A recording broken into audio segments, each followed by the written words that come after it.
Olá, e aí, tudo bem com você? Eu sou professora Luciana Medeiros e sou professora da Faculdade de Ciências da Saúde do Trairi, FACISA, unidade acadêmica da UFRN, Universidade Federal do Rio Grande do Norte, que se localiza em Santa Cruz, no Rio Grande do Norte. Hoje eu vou falar um pouco sobre os impactos da pandemia de Covid-19 em crianças e adolescentes. Tive o prazer de fazer uma apresentação hoje de manhã no 10º Congresso Internacional de Saúde da Criança e do Adolescente. E aí eu pensei, bom, eu vou fazer esse vídeo para falar um pouquinho do que eu falei lá no congresso, né? E também, assim, do que eu estou observando na literatura e também nos acontecimentos do cotidiano, o que está chegando no nosso projeto de extensão, por exemplo. E isso vai ser importante para as aulas que eu estou ministrando de forma remota esse vídeo é um complemento dessas aulas. Então, vamos lá. A pandemia de Covid-19 chegou para desorganizar a nossa rotina, o nosso cotidiano, fazer a gente mudar a nossa forma de trabalhar, mudar a nossa forma de organizar o dia a dia.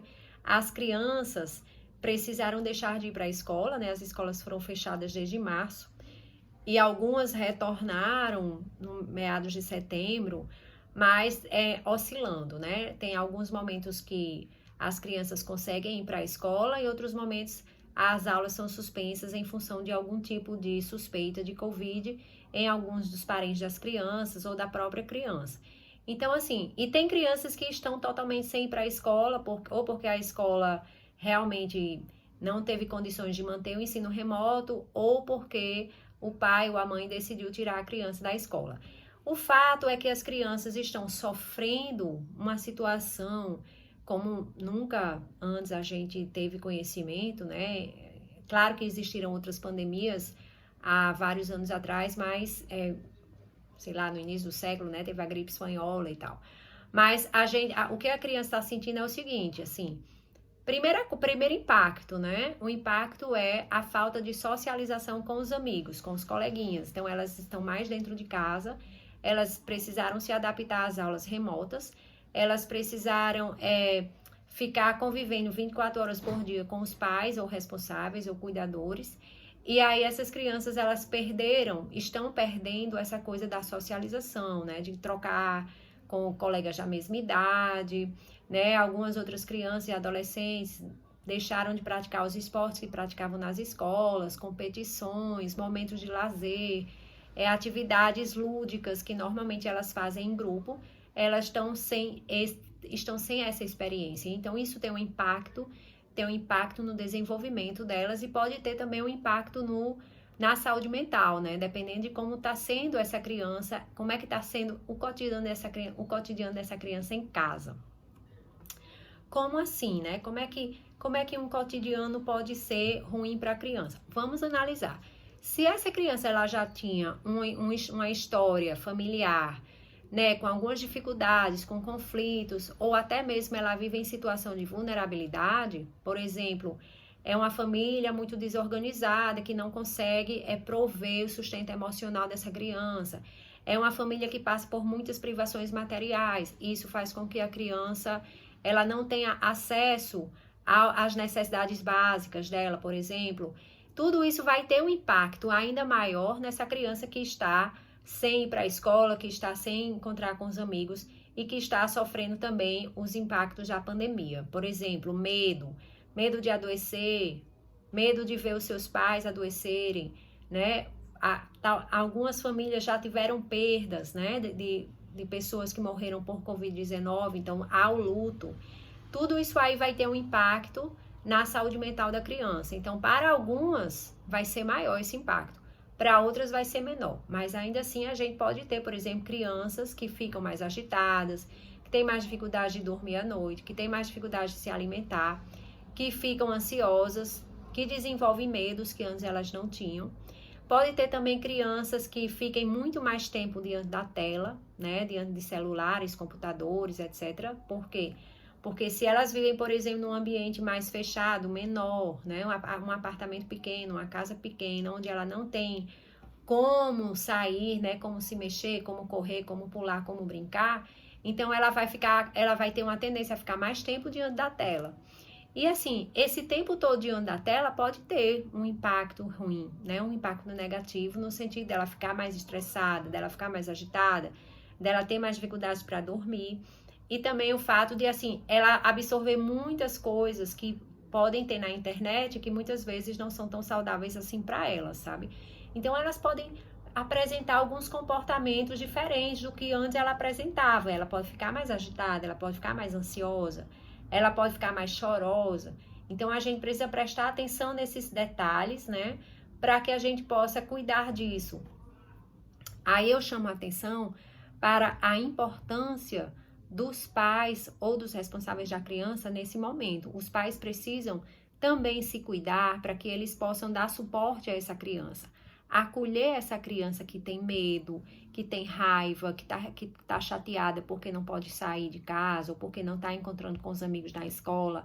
O pai, a mãe ou o cuidador precisa ter esse senso de acolhimento, esse senso de afetividade para que essa criança possa falar sobre as dificuldades dela, para que a criança possa falar sobre a angústia dela diante dessa situação de pandemia.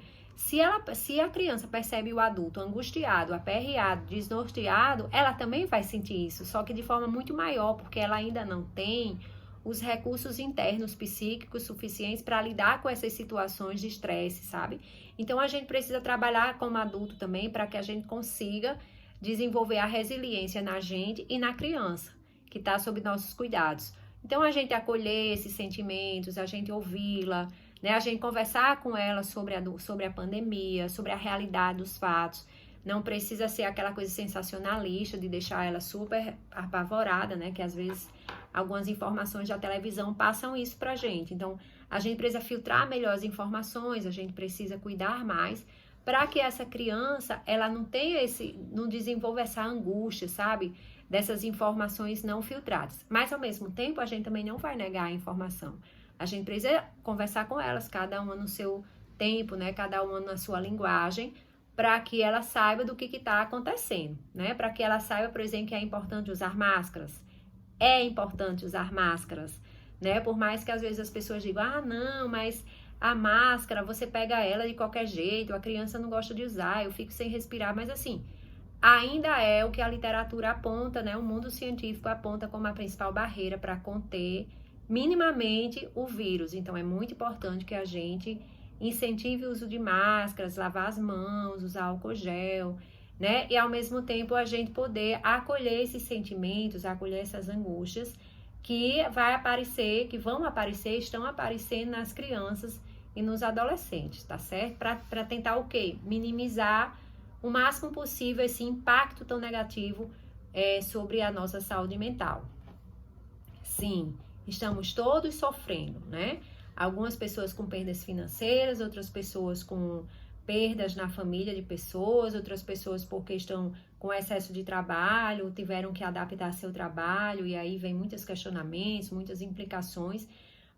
Mas quanto mais a gente tentar encontrar possibilidades, né? Quanto mais a gente tentar encontrar formas criativas da gente poder ir vivenciando esse dia a dia, melhor para a criança, né? Não estou dizendo que a gente tem que aceitar a situação de pandemia, achar como normal, não é isso.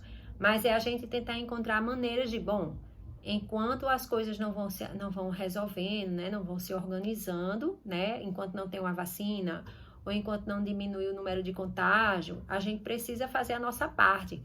Todos nós somos responsáveis, né? Todos nós somos responsáveis. A gente precisa, cada pessoa, fazer a sua parte, se responsabilizar num sentido mais coletivo. Então, os pais de crianças que estão percebendo alguma mudança nos hábitos do filho, nos comportamentos, nas condutas, nos sentimentos, dê espaço para que essa criança fale, para que essa criança traga seus sentimentos com relação a esse momento que estamos vivendo. E que daí ela vai encontrando recursos, né, vai construindo formas de lidar, possibilidades para que a gente consiga prevenir, né, agravos da saúde mental e para que a gente possa promover saúde mental diante dessa situação.